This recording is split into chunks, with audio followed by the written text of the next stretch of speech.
Ladies and gentlemen, it's time for the XWF Podcast with your host, Chronic Chris Page, them no good bastards, Thunder Knuckles, Bobby Bourbon, and yes, if available, Bearded War Pig. And the action starts now.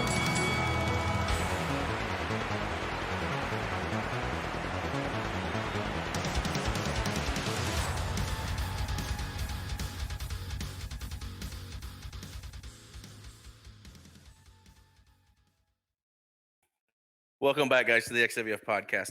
Now that we've covered all three shows from last week, I want to pose the question as to which show was the best of this cycle. Was it Anarchy, Savage, or Warfare? Let me open that up to you guys. I can't have a say in this because I'm actually involved in one of them. You had your Anarchy, Kinsey, Miss Fury. You had Savage. You had Charlie and Jenny for the television title. On Warfare, you've got Big D and Chris Page in the title versus quote title, end quote title match. Which show had the best main event? Well, I'm going to give it to Anarchy. I think the role plays given for the Anarchy main event and the match itself was better on Anarchy than all three shows, and I'm really glad you asked that question. What about you, Bobby? I'm gonna have to go with the TV title championship match from Savage. Just again, really engaging to want to read something that was 15 minutes, all killer, no filler. You know. Yep. All right, JB. What about you, man? I gotta, as much as I love all three, but what I will pick has to be the unification belt match on Warfare. That match, when I read it, was pretty good. It was a lot of twists and turns and surprises and shocks. The thing about it is, it's like it's such a good like match to read because it's like when you read it, you feel like you're actually watching these two guys go at it, and then you just imagine like if you close your eyes for 1 second and look at the gifs and everything, you just feel like you are in the crowd and watching these two men battle down like if it's nothing. So I would hands down, as much as I love all three main events, that has to be my top favorite personally. So now I'm going to ask you guys one more question because now this is the one that I can say something on because I'm not involved. I'm taking the Universal title match out and putting the Shooting Star title match in. What's your favorite match? Are you sticking with the same, or would anyone lean to the Shooting Star title match? That's where my vote is going. I think that Ruby, I'm not sorry, not Ruby. I think Kinsey and Miss Fury had an amazing match. I think that was great. I think that Charlie and Jenny put on a really good show too. But I'm really liking the direction that the Shooting Star title's going in. And I'm just kind of curious, does that change the ball game for anybody else? I would like to say personally, if it were up to me, from women's man, I gotta give it to the Shooting Star match. If that was bumped up to the cards a bit more, as like the closer, that would be perfect because it shows that this division has a lot of eyes watching. It's very bankable and very like in a way when you read it, you feel like you just know that like as far as the women can come, they can go all out. No disrespect to the Big D Page match, but I would have to say the Shooting Star got to be like the de facto closer of the show in my eyes. So yeah. Bobby or TK, are your decisions still stand? Yeah, I think that the Shooting Star that could have taken over the end of the show. I think that the storyline that's building up right now in the Shooting Star division is whoever beats Betsy Granger is going to be huge. No shit. Yep. Amen. Yeah. I will drink to that. I mean, my own character, female character, to get in that division, low key, no cap, no cap. But We're still talking with our good friend John Black. Uh, again, this guy he puts in more work and more effort than I do in the Fed. And the guy, you can't talk about him enough. He's been a staple of the XWF, longer than I've been here, longer than a lot of us have been here. Um, JB, we're going to get into a couple of questions now. Again, thanks for coming on. Have you enjoyed yourself, talking with us on the podcast? So far, this environment is beautiful. Like I'm so honored to be working with y'all and everything. Like I'm not a huge public speaker, so this is kind of like a whole new scenario and situation for me. And it's been so fun so far. So I'm glad I'm on here with y'all. It's about time you loosened up, man. Did you burn a doobie too? Sadly, I'm too straight edge for that. I find other ways to get myself by. There you go. All right, I'll take that answer. Start us off, Bobby. Okay, so let's see. Just going through the questions thread right here. This one's from Robert the Omega Main. What was the first? What was the thought process behind each of your characters and pick base? Are layers of yourself laced in? Okay, that was an actual good question. So basically, it was like with JB. I'll start off with JB. He originally had a pick base of Jay Lethal, and it was like his early beta stages and stuff. I was sort of a fan of Jay Lethal. Then over time, I wanted to go towards the hood militant route with Ice Cube, and then eventually, over time, my interest has changed for JB. So JB ended up becoming the metal man, the guy with the metal face and everything with MF Doom, RP to him. And basically, what I said overall was like, I relate to that character more because it's like, sometimes for me, I'm like, I could be cold and distant with others, but I can back myself up if need be in terms of like scenarios and situations. And then for Tommy, I'll cut it short like that. His pick base was Jack Evans. I don't know if anyone knows that guy. And then at some point, I was in my D Outward phase, so Ninja was his pick base to be all weird and crazy and stuff. And then that's where Raven, who somebody might know, was a fan of because I was a fan of Raven's work and everything. And then over time, he became a character from a show called Power named Tommy Egan. Tommy Egan. And then, I wanted to emphasize how shady this man could be and everything with the short hair, buzz cut. Then fast forward to now with the rapper named Aesop Rock, who I'm also a fan of, where, that's where you start seeing JB doing all the rhyming and stuff and all that. And, basically what I said was like I was inspired by those characters for those pick bases that were not really known or very underground that I wanted to portray for Tommy because Tommy's an underground kind of guy. And then for Reggie now, I have a thing for Hispanic folks. So like, if anyone knows who Homicide is, LAX, TNA, I was sort of a Yep. fan of Yep. the. Mhm. So I was like, let me pick Homicide because Homicide is kind of like like underrated in his own right. So that was his original pick base for Reggie. He was bald and everything to play up his Hispanic roots and a lot. And then over time, when he won the Extreme title, there was this character in AAA called Charlie Manson or something like that with the white face paint and everything to play up like his like different darker side. And then at one point, I had a guy, I forgot his name. I think his name is Penta something with the mask on and everything. But then over time, Reggie said, forget all that.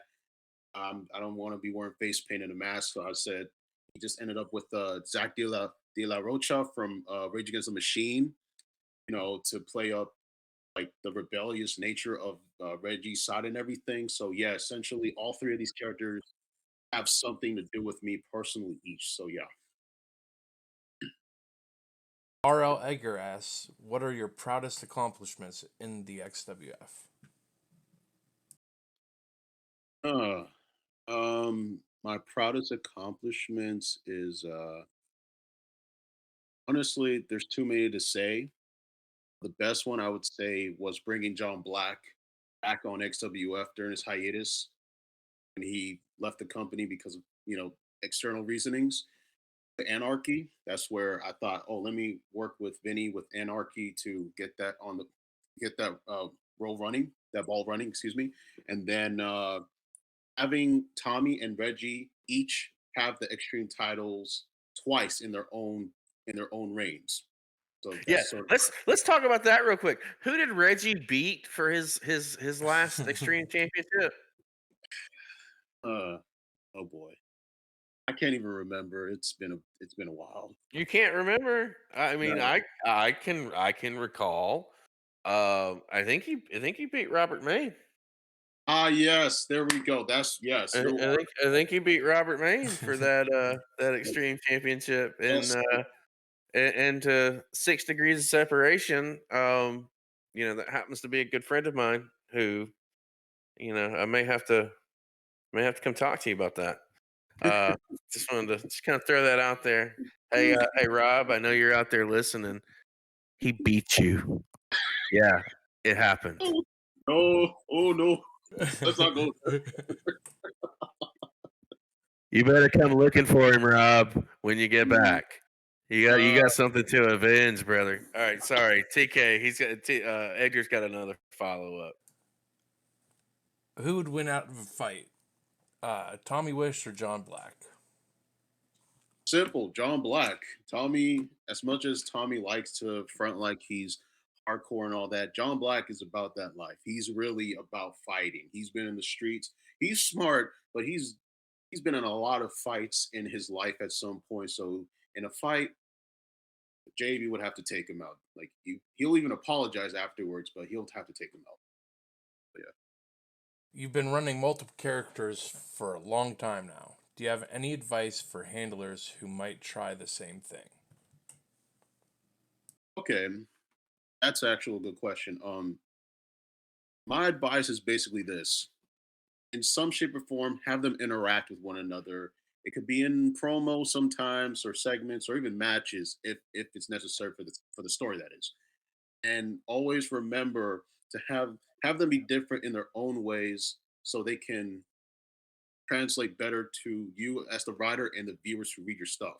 If you want, you can write out some few key elements and set some kind of goals or not for them, depending on your scenario, and see how far you want to go with them. But here's something else to keep in mind. If you know you cannot handle more than you can write, then take a step back and trim the fat, so to speak, and focus on a specific character or characters that you feel like wanting to write as. If you don't see them not going anywhere, so let's say you have like more than five uh, characters and you just only want to focus on two, then you have to trim the fat and keep it down to two if you want. And you don't want to get burn out creatively over time with multiple characters. So it's your call if you want to keep having more characters to write. And then basically, my tip for anyone who does this: make sure you set a schedule for when your characters are booked on the show, so you don't lose track on who you put your RPs as. So basically, if you know you have, let's say you have like two characters. Let's say your first character is on Savage, your second character is on Warfare. Make sure you set a schedule for how many role plays you can set up for to keep track of, so you don't lose track of time. That's my advice to anyone who wants to run multiple characters. So yeah. I really like that advice. That's good. Good stuff. I really liked whoever was opening a bag of chips because that was amazing. Uh, just kidding. This had to get awkward at some point, right? This is an HR nightmare, man. This is coming from the owner of the company. How big is that dick? Uh, I'm 6'5", 275 pounds. Thank you. Yes, yes, that's my answer too. yes. No, all right. So I asked the question just because it was there. Here's my real question, because we were kind of talking about this off air, and I kind of want to bring it back in because it's kind of on my mind. Big Show, Paul White signed with AEW today. Um, what? How are you feeling? Because I know that Bobby, you've got some thoughts. TK, you've got some thoughts. JB, what are your thoughts about Paul White signing with AEW today? I heard about it this afternoon on YouTube from a channel called Wrestling Premiere. Um, when I heard about that, I was so shocked because I forgot that Big Show was still even under WWE contract until up to now. Because for as long as I've ever watched the product, I had no idea that the Big Show, aka Paul Wright, basically said, "All right, ironclad contract that he signed must have went out after like 5 to 6 years for him to just automatically go straight to AEW." And also knowing that he'll take a commentator role and wrestle occasionally is kind of interesting because I feel like honestly Big Show has enough in his tank to keep going as he can if he chooses to. So I'm glad for him that he can move outside of the Vince McMahon world to the world of Kahan and the Young Bucks and all them. So I'm happy for him. So hey, Bobby, go. I know you've got a take on this, man. Where are you at? I know that you're all you're kind of you're enjoying it. Yeah, I'm pretty excited. I think that, I'm a big fan of AEW. I mark out for AEW, and this is a big move for them. So that's why I think it's awesome. I think a lot of really positive things are going to come forward from this. I think that Big Show's been doing this for a very long time, longer than some fans have been alive. So for him to be a commentator now, it just makes sense. He knows how to tell the story, you know? Hmm. TK, what do you think? I'm really looking forward to seeing the feud we never got to see in the WWE. Shaq versus the Big Show. Or whatever he's being called now. Is just his name, Paul Wright? Yeah, it's just going by Paul White. All right. So yeah, that's what I'm mostly looking forward to. It's a big move. I think it's going to be very interesting. I know we're going to get that. Well, I don't know. I would assume we're going to get that Shaq Big Show match that Vince had and lost. Uh, but it's big news in the wrestling world, and it's just time will tell how they transition it out. Bobby, you want to go ahead and get the next question? Sorry about that. So the next question that I have, I'm just going to go ahead and jump down to it and go look at Noah Jackson's question. So this is a three-parter. First off, what's up with the feet thing? all right, I'm gonna make this clear. Okay, the feet thing for Tommy makes more sense than if I put it on say JB or Reggie. It kind of is hilarious when he Noah asked me that question. So basically, what I said was like to be honest, it would make more sense to have Tommy with that trait than with Reggie or JB. I mean, me personally, as a black dude, I'm into that kind of stuff, but I wouldn't want to have that as my two other characters. And basically, I would love to just make the female roster either squirm about it or exploit that about them. So it's more or less like a crutch. Think of like Gene Snitsky when he had that brief run with that kind of stuff. Even though they didn't go beyond that, but think of that for Tommy in a way to basically play up with that. So that's sort of the main reasoning for it. So yeah. Gotcha. All right. So the next part of that question is how hard did MF Doom's death hit? Oh shit. Excuse my language, but uh No, we don't cuss on this fucking show. What? okay. I know y'all ripping me here, but yeah, seriously though, it hurt. It struck me pretty hard. I was not expecting that to happen, and knowing how he's very silent and quiet from the public media, it was a shock when I heard about it from I think from you TK. I believe it's been a while, Yeah. and I've been bumping his stuff since I was like in high school, and I love all his work from the time he started in the late early 90s or whatever to where he's at now, like knowing his own backstory about how he came up, how his group got disbanded because of label disputes and his brother dying and everything, and felt like a social outcast because of everything that went down prior. I felt his backstory that deeply. So when he died, I was shocked. Honestly, it was a shock for the community of people who were a fan of his work. So yeah, it was pretty hard. Yeah. Yeah, I mean, I can understand that. I mean, I miss the guy too. I liked his work a lot too. I think it's a shame that there's not going to be any more of it, you know. Yeah. But So this is the last part of the question, and again, that's kind of a downer question. I'm sorry for bringing that up, but the this is the big one, and this is why I chose this string of questioning. Is the last time we spoke, you said that you've been here since about 2012. Mhm. What's made you stick with the XWF for so long? Well, the family atmosphere. I know it sounds like a cliche. It sounds like you hear something out of Fast and the Furious, blah blah blah. But seriously, it's the family aspect of this place. And yes, we can get into fights, some website glitches, which we won't say, and hiccups and all that stuff. But the aspect of how close everyone is on the site is, I mean, it's very close. Like this is the first Fed I've been in that everyone is looking out for everyone. I never ever wanted to leave it, and also it made me feel expressive with how my characters could be portrayed on the shows and stuff, and just helping out the site in general and the Fed and everything in need. And basically, and to be honest with y'all, I love it. But I've had moments where I wanted to be like, F this website and move on. And I could have basically been like, okay, I could have turned my back on the site forever ago and pulled a dress. And, what's up, Eric? And bailed out.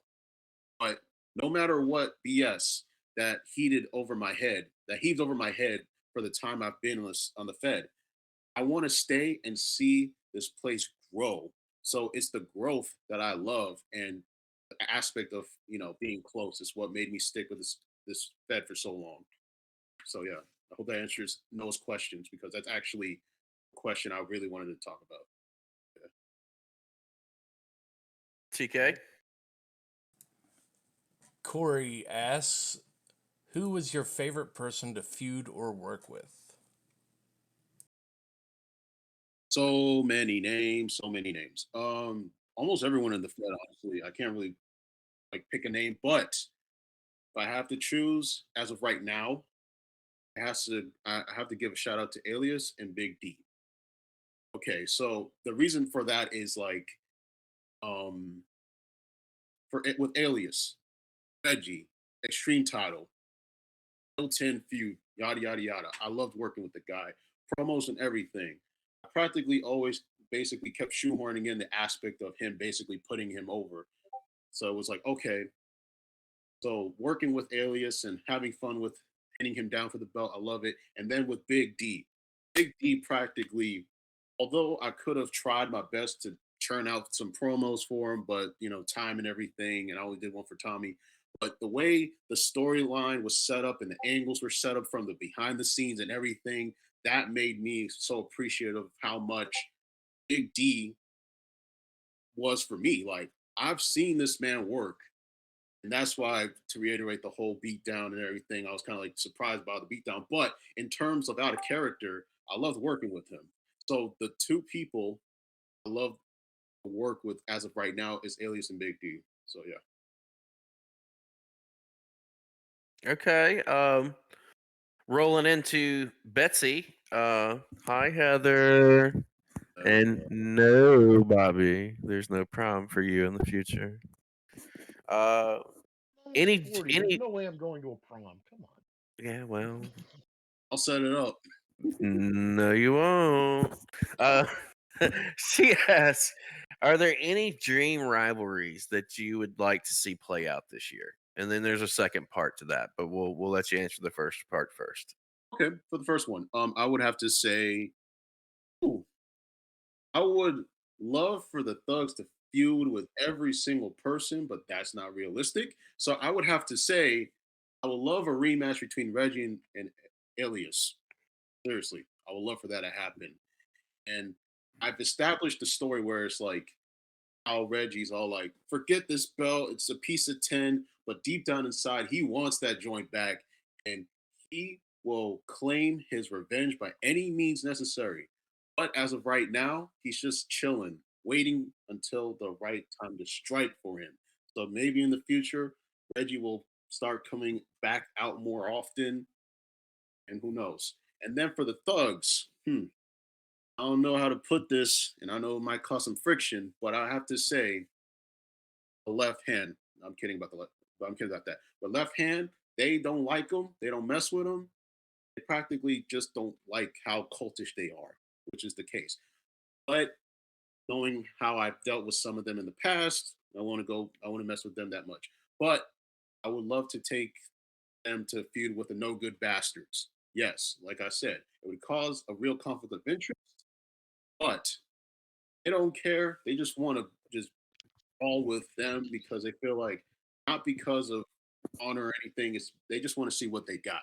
They feel like they're coming on their territory or whatever, so they're like low key planning to just mess with them at some point. So yeah, that's something like a rivalry I've planned out for this year. All right. Oh, Yeah. shots fired All on the right. podcast. Well, you kind of answered part two. I'm going to ask it anyway, just in case there's anything that comes to your memory. Like, what are your personal goals concerning your characters for the not so distant, the immediate future? But it sounds like you kind of touched on that. Like you're wanting to get into something with the no good bastards and possibly get into something with Alias with Reggie. Those sound like solid plans. Is there anything else that you would see in the immediate future?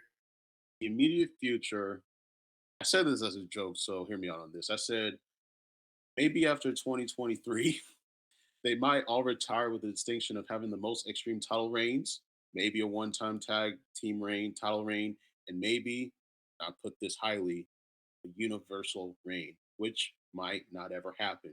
So I know that's not like a now thing, but I'm just saying as a joke, like in the future, that's what I hope that will be their goal in the future to be remembered as the guy who had like three belts with thugs. So yeah.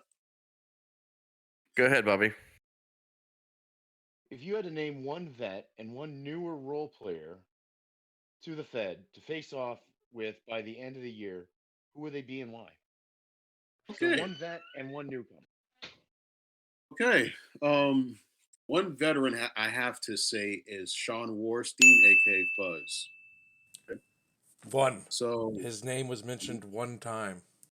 We Damn it. almost made it through an entire show. Almost. Fuck you, JB. God I damn have to it. summon him. Now we gotta hear about it for the next 2 weeks. he probably won't hear this, but Oh, but he will. He will. okay, let me explain. He's the So, number one on our Patreon. oh shit. Okay. All right, so let me explain. So I know that in a shoot, I will lose to him instantly. Like I know this, but in story perspective, JB wants his revenge after when the thugs fought the sick cunts like years ago, and JB's low key petty about that shit. So he's like, I want to take out Fuzz once and for all, god damn it. So I'm gonna fight this motherfucker. So that's where it comes from. And then the rookie aspect, and this is just me personally, the storyteller. When I read Storyteller's promo, I loved it. I loved all of it. So I hope, like, if I could, like, face off with him again, JB versus Storyteller 101, Savage or whatever, that's my goal. And I said for that, it's like, if anyone ever heard about this song called Unwritten by Natasha Bedingfield, some English singer, I said the rest is still unwritten, you know. And that's how I feel about that newcomer. The story is unwritten between him and I. So if I could face off with him one on one, I could see some good stuff going down in the future if I totally focus a lot on JB with the storyteller. So that's two top people I would like to possibly face off by this year, if possible or not. But yeah, And who are those again? uh, Buzz and the storyteller. Okay, cool. Did anybody else pick up on that? No, did that go over everybody's head? All right. No, I got it. Okay. I'm just not making mention of it. All right, cool. Go ahead, TK. Next question. Do you ever find it difficult to switch between writing different characters? That comes from Demos. Mr. Demos. To answer that question, it can. Yes, it can get very tedious. You know, like the way I write my characters, I like to emphasize with the colors and the different changes of colors and the different fonts and stuff. So like that's the dialogue portion. But that's the dialogue. But like when it comes to scenarios and stuff, sometimes I could get it could get a little difficult for me to keep up with certain aspects of their character traits. Like I don't want my character traits to blend in with the the other guys. Like if like for example, like I obviously wouldn't have like Tom. I wouldn't have Reggie be like Tommy and go after some chick's feet. I wouldn't have like AB go after say Alias with this intention of wanting to take him out. No, like I try. It's very hard for me to make sure to keep those differences between all three of them separate so they don't blend in together. So yeah, in short, it can get a little difficult, but I know how to make way with them sometimes. So yeah. All right. Miss Fury has several questions for you. Um, Oh, boy. the first is going to be, uh, what are your likes and dislikes about match writing? Okay, I made a list. The likes I said was laying out the spots that could be boring. Okay. Trying to make sure I simulate the stuff I would maybe see on TV, like the selling, the taunts, blah, blah, blah. And the idea of wanting to write a better match than what you would see on the television of WWE. Okay. And then the dislikes is basically, this is just personally to me now, I'm not going to dark to anybody, but getting heat for how terrible it is. Feeling like I would need to one up another person's match write ups over time by seeing others, and feeling like, and the general feeling of knowing that I've invested 3+ hours or more on a match write sometimes that could have been spent elsewhere. So those are my top things about the matches aspect of me. So yeah. Well, I take it from me. I mean, I write matches here too, just like everybody, just like a lot of folks do. And I'll be the first one to tell you, if you're gonna shit on a match and you don't have the time to put in to try and write it yourself, or try and put some time in to write a match, fuck you. I said it. I said it and I meant it. It's a thankless job. And without guys like you that put in the time to write matches, we wouldn't have a show to read. So people need to sit the fuck down or go stand in a corner unless you're prepared to get out and start pounding this keyboard. Because like that's for people to complain about a match, and that irks me as a match writer myself, man. So I feel you on that 100%. That's a fact. Her next piece of this question is, will Tommy Wish ever go back to the Raven pick base? And that happens to be Miss Fury's favorite. Oh, time will tell. Time will tell. Quote the Tommy, nevermore.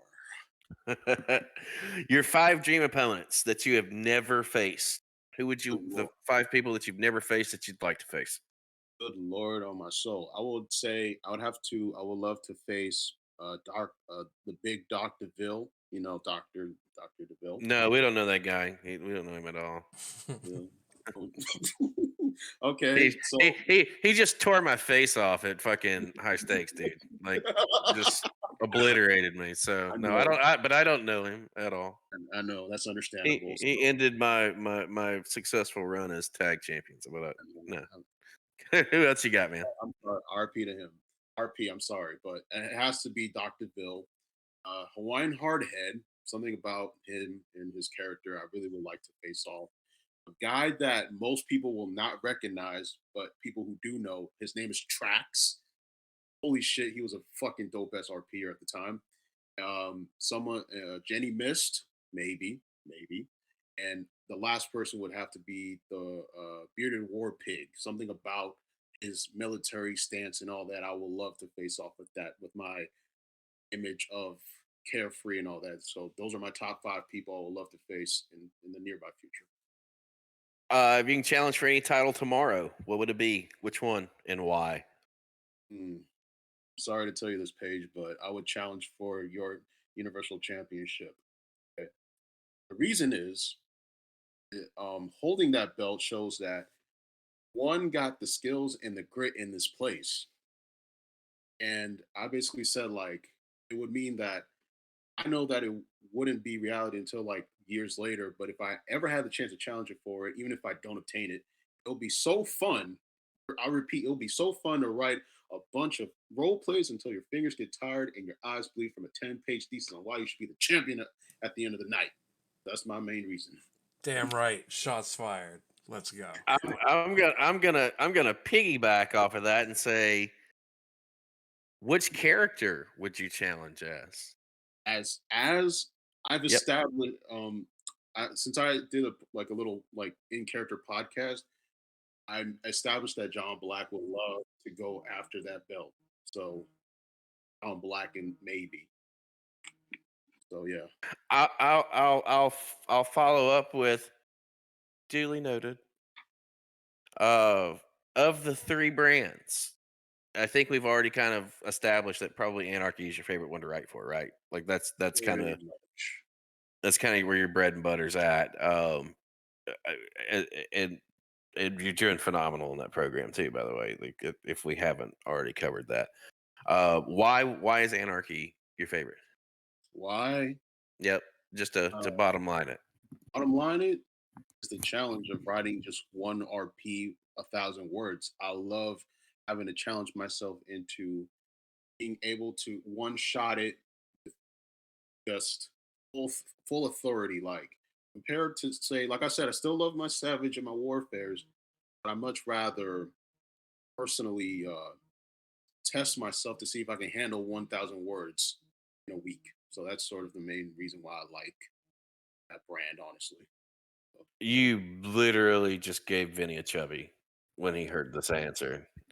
Final part of this question that I just overlooked. Join Bob again. like I said, cut the check.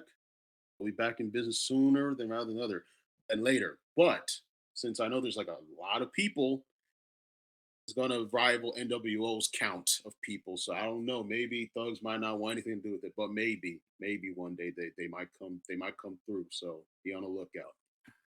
Well, I mean, if it's about money, I mean, TK's on this podcast. He happens to be a king of Xbox.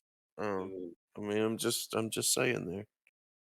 Does anyone want to cover the three from Ned? Because that'll wrap up the questions portion. Yeah, I'll take them. Go ahead. All right. So, JB, who are your three favorite EFED characters of all time? oh my god. Oof. I would have to say, well, primarily in XWF, everybody I've read and not even read yet, but like everyone. But three, I would have to go for Robert Maine for all the stuff I've done with him and everything, You promos and mean everything. you mean beating him for the extreme title? Let's just Hey, say it. let's not go there again. I don't want to be. Let's not go there again. But Maine, I got to give a shout out to him. His work is beautiful. Arnie effing Green. I don't know how many times I fought that guy in terms of role plays, but he is a trooper and he is a legend in his own right for the site. So he's my favorite. And then the last person is the unholy man himself, Unknown Soldier himself. I've seen that man around that time period in 2012, and he was coming up with damn near everybody to where he's at today. So those are my top three favorite Ife characters I've ever encountered in my life. So yeah. All right. And, I can agree with that, especially, Soldier. Soldier's awesome. And I like that you name dropped tracks earlier, too. I try to do that every episode. But, what's your favorite match you've been able to write? And what's your Um, favorite match that someone else has written? It's a two-part. okay. I would have to say being able to write anything that has to do with Extreme Rules or a tag match. So, in terms of the Extreme Rules, since there's really not much of a guideline, I just like to just go far as much as I can. So when if I read somebody's like Extreme Rules, I would try to like implement like that hardcore extreme stuff, like something you'd see like off of ECW or whatever, but not like too violent, but like violent. And then the tag matches, I would like to create like I said, like the Rock and Roll Express kind of formula where the heel team beats down on the face team, and then it builds up where the face it's tagging their hot tag partner, and then boom, boom, boom, boom, boom, bam, bam, boom, finish, whatever, bam. So tag matches in control. And then, that's what I like to write. And the favorite matches I've written, like in terms of somebody else who's written a match, I'll say this shortly. It has to go to you, Paige, and to Mist. In terms of development, spots, and everything, holy shit, I feel like I am like a grade below y'all in terms of match writing. So it's like shit. When I be reading all stuff sometimes in the cut, I'm just like, damn, how the hell can I improve my game up in this bitch? So yeah, it has to. I have to say y'all too. So in terms of favorite match writers, so I appreciate that, man. Thank you. problem. Oh Well, yeah. last question we got on the docket is: are there any spots that you've thought about including in a match, but ended up deciding against, or just not finding a good fit for the spot? Basically, I thought of like a spot where somebody goes through an announcer's table, but I thought it'd be like a little overkill. Or I thought of them like fighting in the crowd and stuff until someone gets on a balcony and dives off the shit. Or basically like I was thinking of doing a spot where like I would have them take it out to the backstage area and just have them brawl it out in a locker room, like stuff them in a locker for like 2 seconds and then just bash their brains into shit. I've thought of off the wall stuff in terms of match rights that I thought like it would sound good on paper, but then I realized those ideas would be god awful. So those are those kinds of things that I've had encountered before. So, That does wrap up the Q&A portion with JB. Guys, I want to take a moment here because we always like to have a little surprises for you guys here and there, and tonight's not going to be an exception. Um, we got a very special run in from our very own Theo Pryce. Theo, you there, buddy? I am indeed. Theo, meet JB. JB, meet one of the men that keep this thing going for guys like us. JB, it's a pleasure. I think I said when I was on the podcast last time, I was extremely excited that you were the first roster member on here just because of how much you've done for the Fed over the course of, you're going on 10 years almost. It's incredible. And you were talking about, the characters that you've had and whatnot. And my favorite one was actually, and I'm pretty sure this was you, was Ezekiel Carter Williams, no, former what's that? but you said who? Ezekiel Carter Williams? Oh no, that was somebody Not else. you? Hmm. Well, he sucked then. No, but I mean, you said like I've had a bunch of characters, and then you said like 5 to like 8, and I'm like, well, that's not really that many because I mean, there's people here that have had like almost 30 characters over the course of the time I've been here, which is just insane, absolutely insane. But yours have always been a fun read. I've enjoyed them, and I'm just really excited to see this whole Thugs thing and how it plays out. And I'm hoping it can be a mainstay of the tag team division, the criminally underrated tag team division. The tag division is definitely going through a pretty nice rebuilding phase. I do think. I agree. It's never been like I've tried really hard to make the tag team division like good over the course of years, and it doesn't happen. And I'm not sure if it's just because people um like a lack of trust, so to speak. Like losing matches isn't fun. When you lose a singles match, you kind of have no one to blame but yourself. But when you lose a tag match, if your partner just bails on you or just doesn't really put out their, what you would call equal effort, that's tough. That's the hard pill to swallow. And so I think a lot of people kind of avoid tag team situations for that reason. But we definitely have a solid grouping of teams right now, and I'm really looking forward to seeing what they do. Question for you, real quick, Theo, and because it's going to piggyback off of when we were talking with JB a minute ago. Um, when we were asking the questions, and one of the answers of why he's been here for so long, that had to have given you the warm and fuzzies, right? It Because it did. It did. so JB, like you've got Theo for a second, man. Like, is there anything that you want to ask him? And Theo is vice versa. Was there any questions that didn't get asked that maybe you want to ask JB? Um, I mean, I think everyone did a pretty good job. One of the things that I was kind of curious of because I personally have struggled with writing more than one character active at a time. I feel like for me, it's hard to find a voice for each one of them. Like where you're writing an RP and all of a sudden it sounds like, if you're writing Tommy Wish and all of a sudden as you're reading it, you're like, that really sounds like something John would say, or vice versa. Like that's something I have struggled with personally. So my question to you would be, how do you separate the two out? Like, do you have any tips or any secrets or anything that you do that makes it easier for you to write the two characters at the same time? What I would say on that is, okay, so imagine you are let's say you're on television, right? Let's say you're on television. Let's say you're character A, character B. You wouldn't want your character B to sound just the same like character A, or vice versa. So the best course of action is to have different traits, have different sayings, and have different like mental focus in terms of being able to show your different characters. Like obviously people will love to have an Agent Smith, but who would want an Agent Smith kind of person? There's got to be like a Neo, a Trinity, a Morpheus, and all that. They all have different way of saying certain things and different reactions and everything. So overall, basically, the best course of action is just like know where you feel as a character would be. Like, let's say you have a character that is like a total asshole, so cocky, so full of it. Don't you want to let that out separately?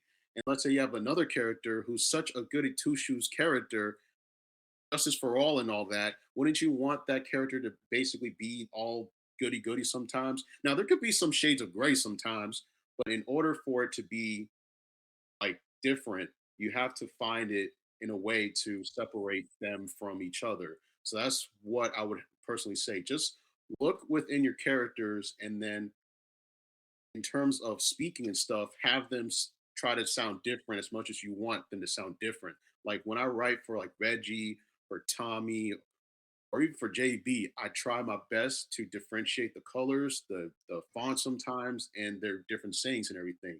So overall, it's just find a good balance of individualism in each of your characters and put it at the forefront. So that's what I would have to say on that. I mean, it sounds great. It sounds, pretty logical, and I would say probably simple to do. Uh, so if I ever actually role play again, that's something I will seriously consider. It's hard, man. Like I hats off to JB for being able to pull that off. We were talking about that a little earlier, recapping things. He was on all three shows and pulled 3 wins. That's very impressive. Um, the reason we've got Theo dropping by and giving us a little run in, we've got some information that I'm going to kick it over to him and let him make this announcement because I think it's going to be it's a pretty big deal. So Theo, man, talk to us.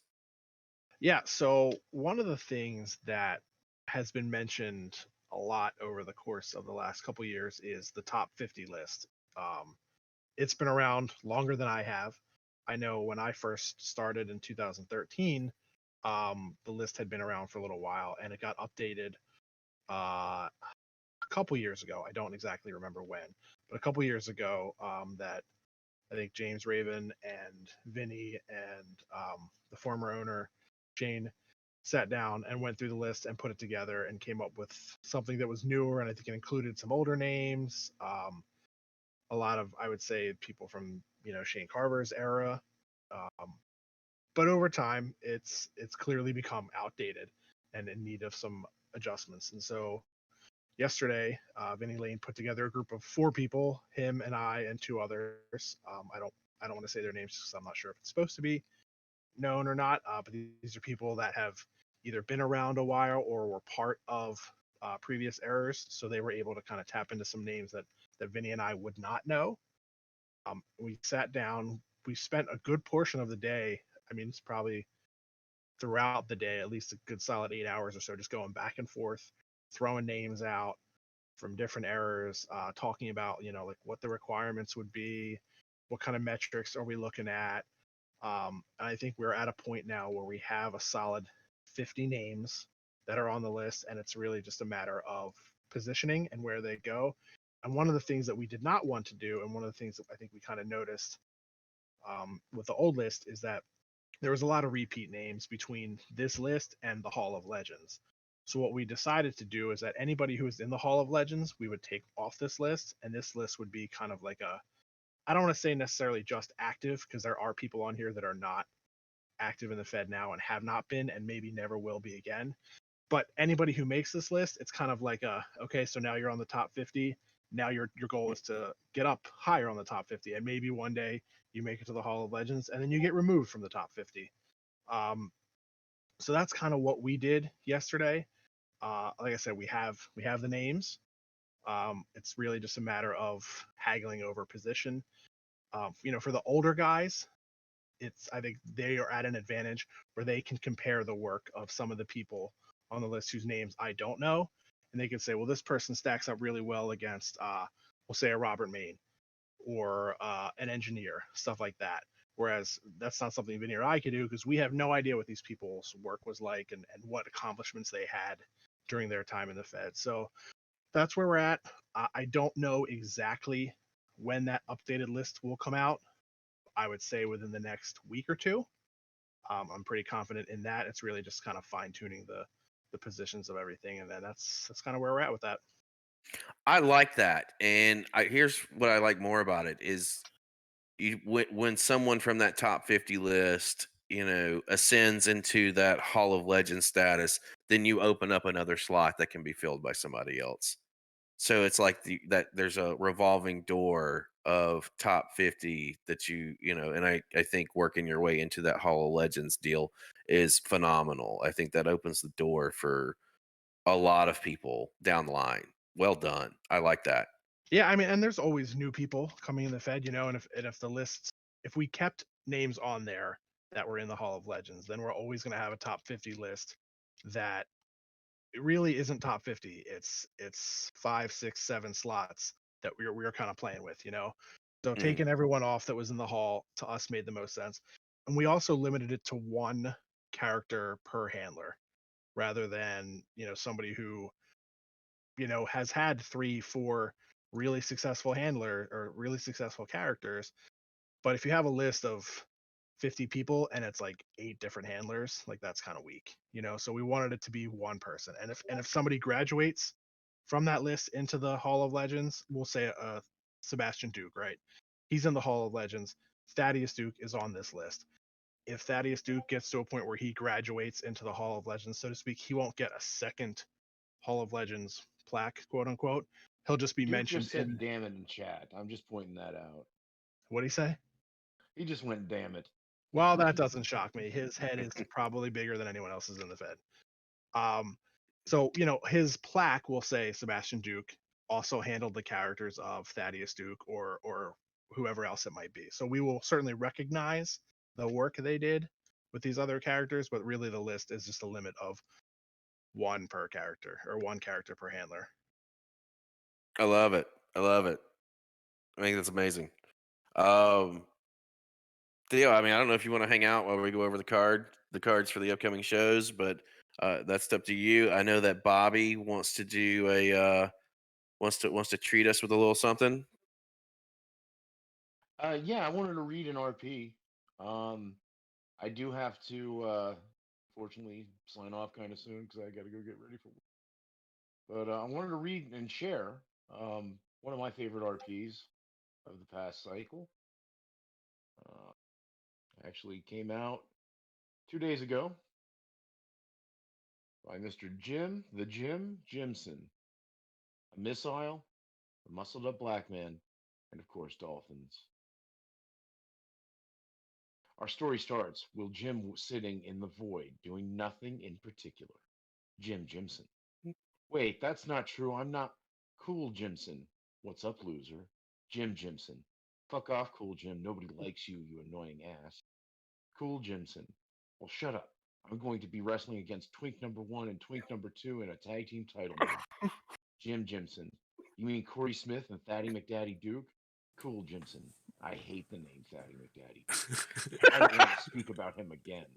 Jim Jimson. Okay, well, how are feeling going into this match? You nervous? Think you can beat Corey and the one that shall not be named? Cool, Jimson. I feel like I should be scared going into this match. I feel like I should be nervous. Like I should have had that voice in my head saying, "You're in over your head." I feel like I should be feeling the emotions I felt going into Christmas Chaos for the Extreme title.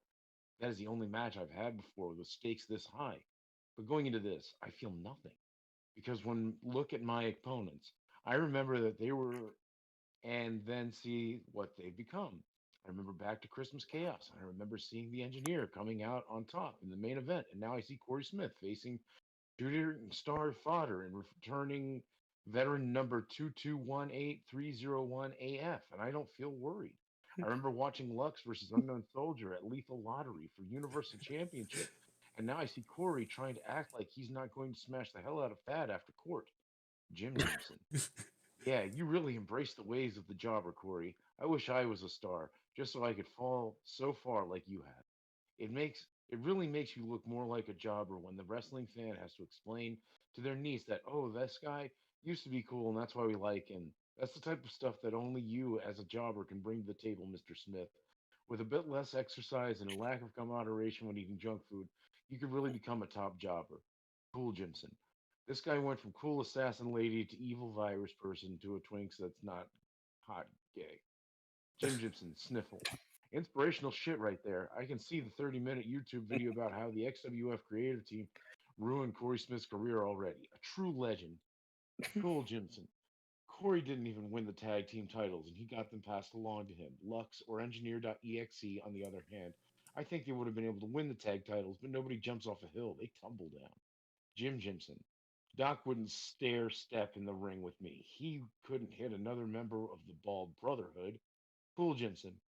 It seems like all everyone ever says about me is, Jim, my small and frail child, stay out of the way while I work out the divorce papers with that cheating good for nothing lowlife Charlie. And then they say shit like, there are sheeps and dogs that herd the sheep, and you're a sheep and I'm a dog, and Charlie is the bitch I'm going to have a cute little baby litter with after I beat him into submission. But each time they end up losing anyway. I'm not a sheep, nor am I a herding dog. I'm a herding alpaca. I eat and live with the livestock, but I'm not going to end up getting eaten by some wolf. Jims. What about getting eaten up by some sweaty gay guys who want to pin you to the ground?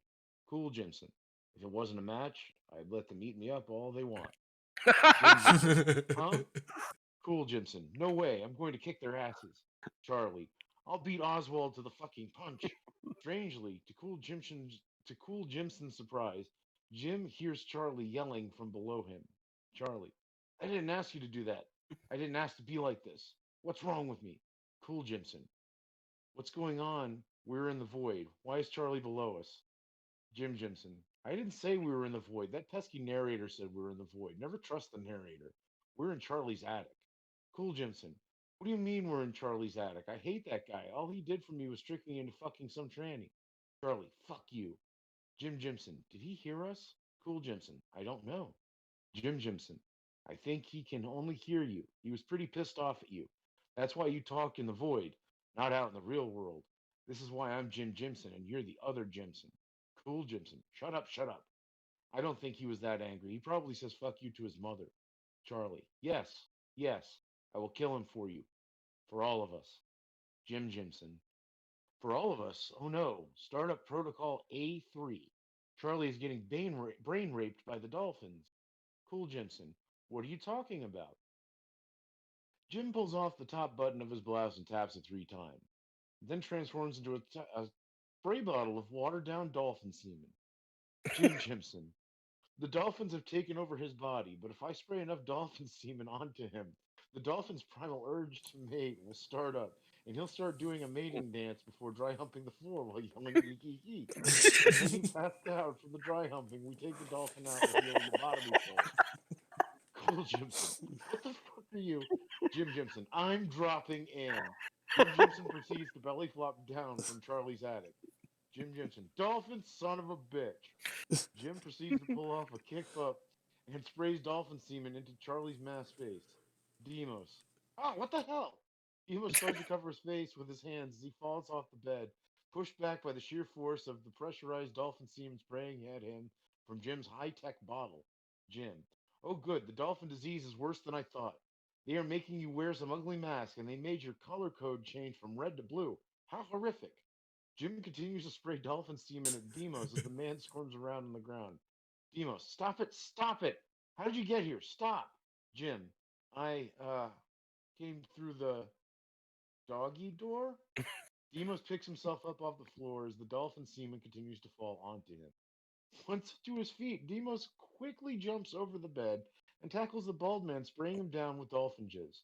Demos pins Jim on the ground and tries to wrestle the sprayer away from the bald man. Demos, you fell through the fucking roof.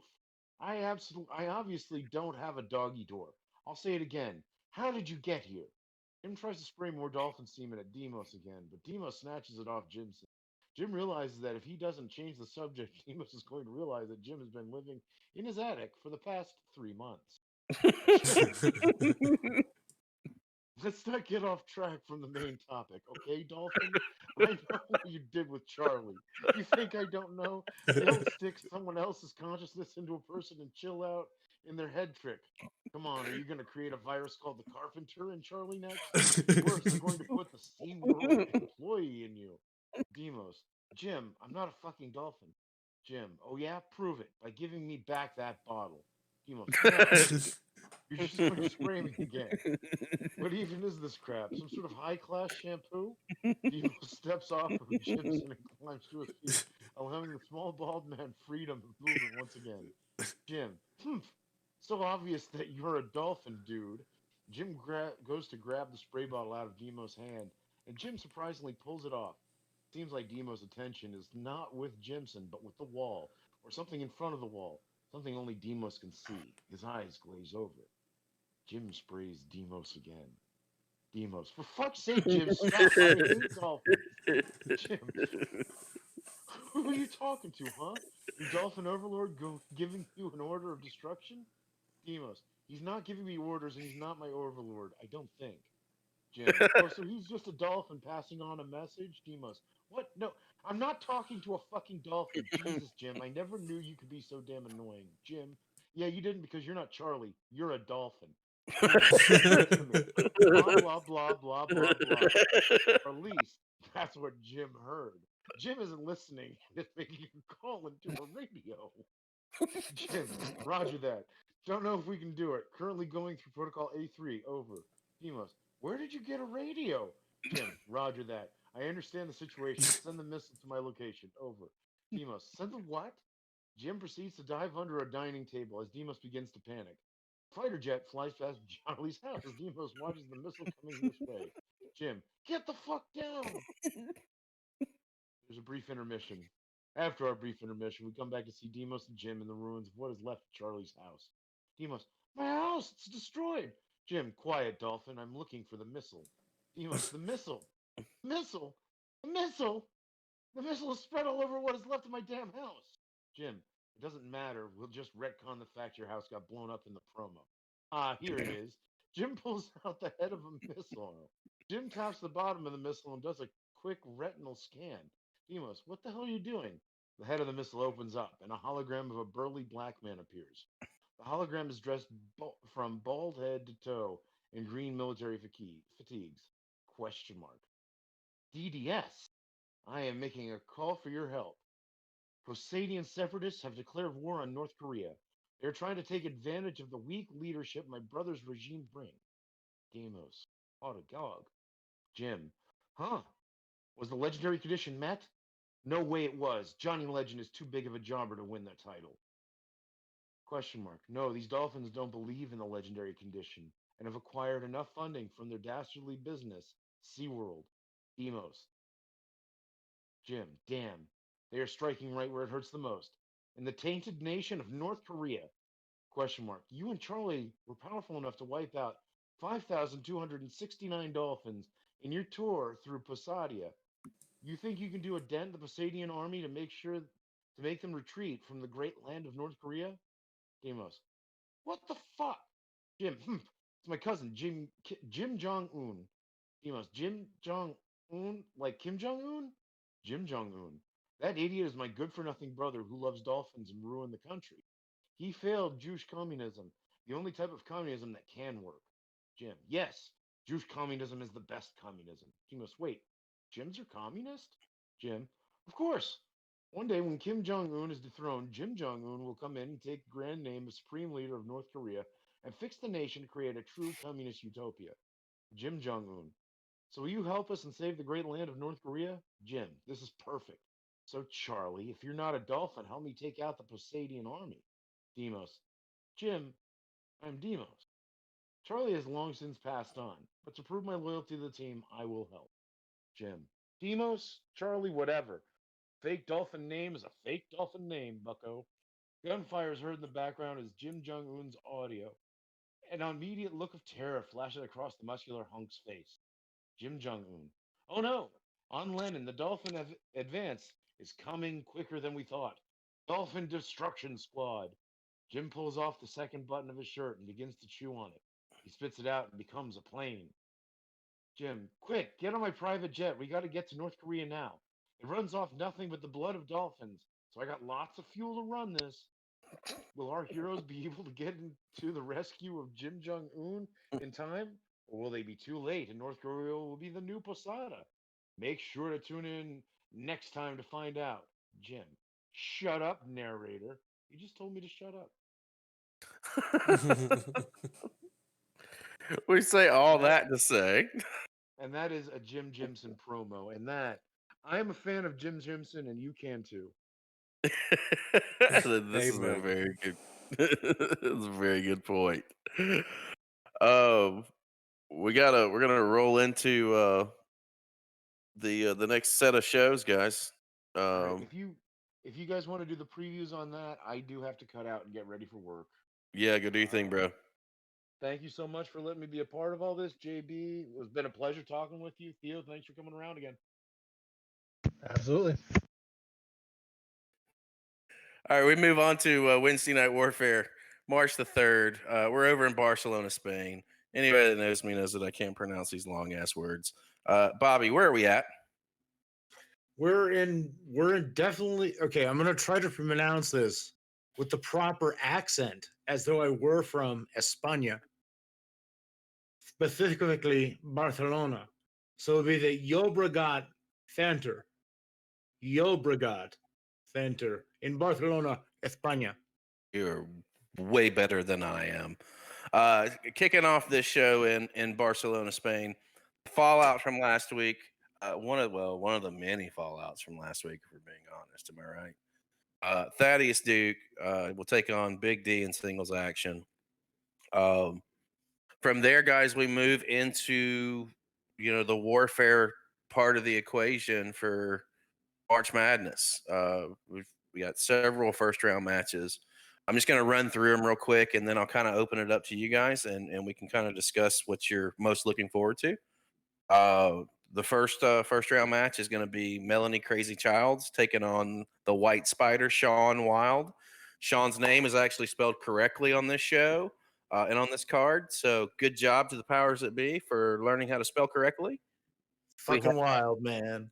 I'm just saying, it only took, I don't know, 4 months. A wild amount of time. Savannah Knightley's going to be taking on Atara Themis in first round action. Money Oswald is going to be taking on a newcomer to the XWF, the Real American Terry Borden. We're also going to see Captain Future taking on Jenny Mist. We're going to see Salt and Pepper taking on them No Good Bastards, and we'll get to that match shortly. We're also going to see Diesel making his XWF return, taking on Jerry Vaden. Ruckus and Calypso in first round action. Betsy Granger and Marf in first round action. And the last first round match of the March Madness tournament, probably the one I'm most looking forward to the most, Dr. DeVille and Demos. And then we're going to round out Warfare with what I think is probably going to be one of the most incredible heart title defenses I've seen in a while. Up and comer Lacana is going to be taking on RL Edgar, the new champions, his first title defense. It's a pretty stacked show. JB, let me throw to you of this show 2 questions. What match are you most looking forward to, and then which of the first round matches of this show for the March Madness tournament has your interest peaked? Okay, for the first question, for the first one, I would have to honestly say the Heart title match. That whole premise just works, especially the story that they build up. There might be something interesting to say the least on that. And for the March Madness, I would have to also say for that one, I don't know about this one, but I would say something about Diesel against Jerry Vaden. I don't know why, but I feel like that would be an interesting matchup between the two. Bobby, what are you thinking with this show for Warfare? Well, Deville Demos looks very entertaining, um, flat out. That's going to be a good match. I'm going to enjoy reading the RPs for that one. And I'm going to enjoy reading the match for that one too, I believe. Betsy Granger Marf, that's going to be a great matchup too. I think that's pretty balanced. That's going to be a good match. I'm interested to read Captain Future because that's just a cool fucking name. Uh, and then, well, Heart Championship.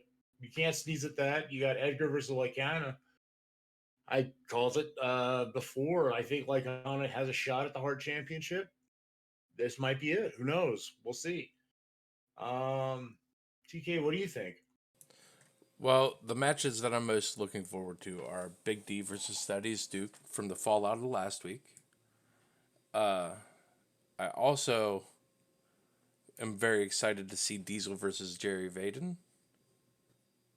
Doc DeVille versus Demos. That's like probably my favorite match on the card, honestly. But the main event with Lycana versus Edgar also has my interest peaked. I think with the Heart title match, like it's a really big opportunity for Lakana, and this is this first title defense since winning it. I believe so. So, like we all know, it's easy to win a championship and it's hard to keep it, right? Much Um, harder. and I I think with the where my money is at is with the last two matches because either one of these matches could be main events on any show throughout the week and even a pay-per-view with the right kind of build.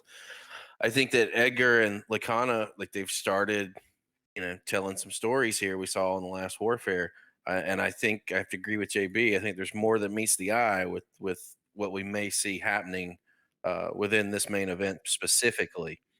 All in all, though, guy, I mean, it's a stacked show.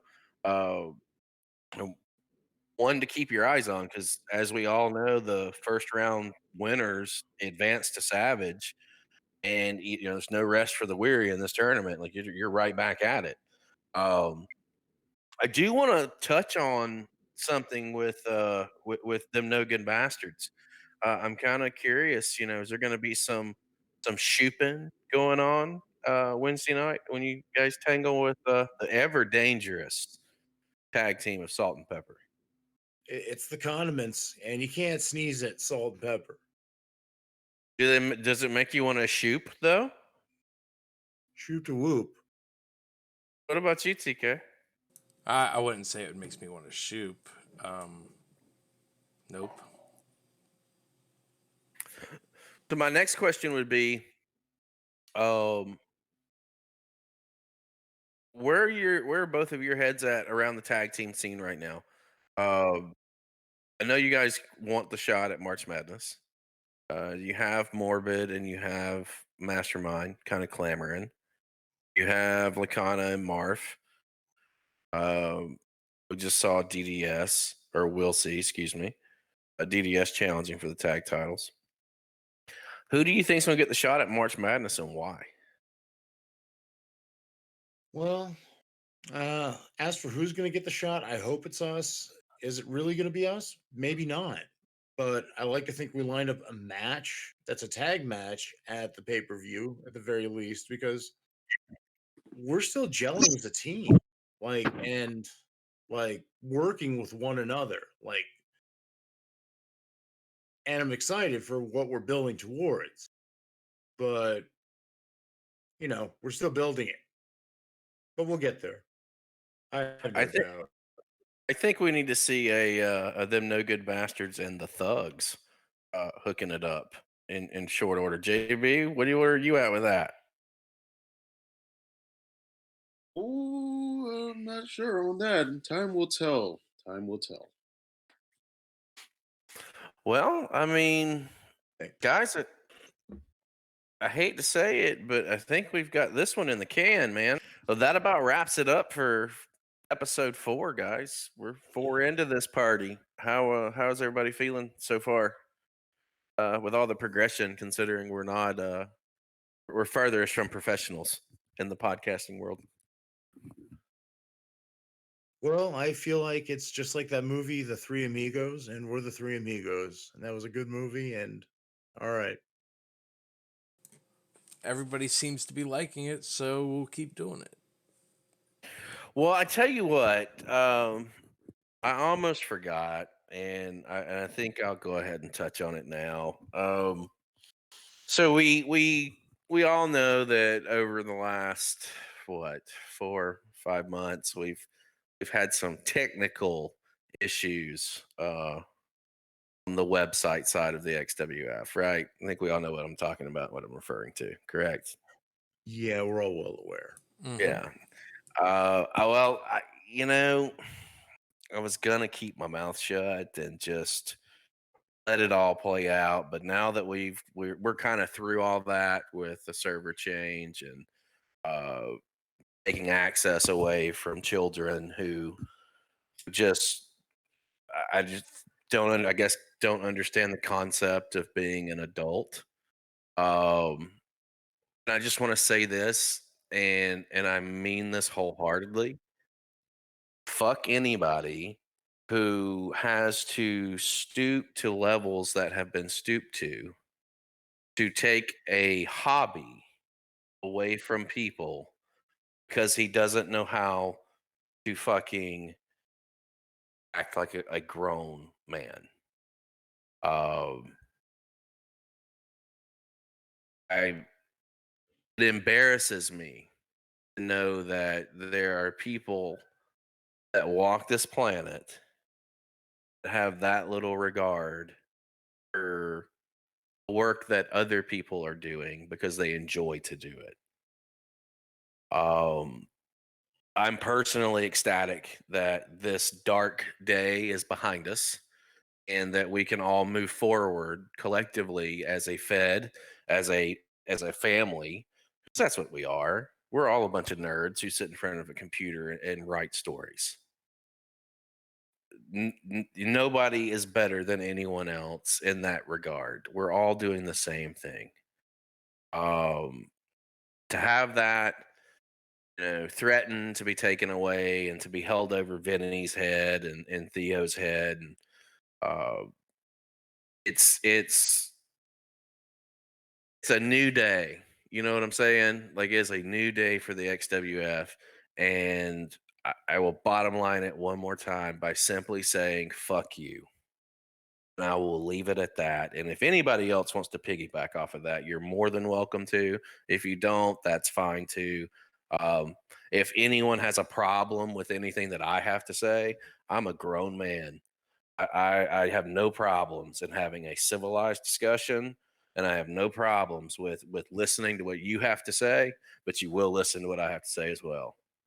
We can agree to disagree and move the fuck on. That's really all I got to say about it. All right, guys, that wraps it up for episode number 4. JB, man, we really appreciate you coming on board and sitting, well, taking 2 days out of your schedule to sit down and chat with us for a little bit, man. It's been nothing short of a pleasure, especially having you on as the first handler. For myself, man, I appreciate you coming on. I appreciate you for letting me on and letting me have to say my piece and everything. And I appreciate for those that would want to listen to a guy like me who's been on this site for God knows how many years, So I'm appreciative of that. So thank y'all. Thank y'all so much. Nah, seriously, thank you, JB. I mean, it's you've been around this place a lot longer than a lot of other people, and your contributions A lot of people just overlook them sometimes, and you deserve the recognition. And I'm serious. Go after a title or two. You should be winning titles. Well, like I said before, time will tell. Who knows? With where I'm going right now, I might get some titles. I might look at I'll t- something. I'll tell you this right here and right now, and this is in character. I get through March Madness. I'll see you in April if you Ooh, want to step up to the plate. okay, I'm gonna I'm gonna put that ball in your court. okay. That's an in character. That's a shoot.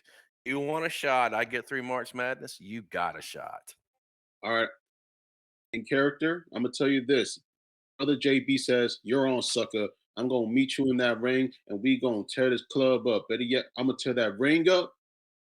Before you know it, you're gonna see a new champion shining. JB out, motherfuckers." JB, Dare to thank you. dream. Dare Thank to you. dream. Dare to dream. I am not a motherfucker anymore. I'm a no good bastard. All right, guys, man. We're gonna catch you guys next week. Our guest next week is gonna be with the right now as we're recording. It's the current XWF Heart Champion. RL Edgar's gonna be with us next week. We'll see you guys soon. For TK, for Bobby Bourbon, for JB, I'm Chris Page, man. We're signing out. You guys have a great night.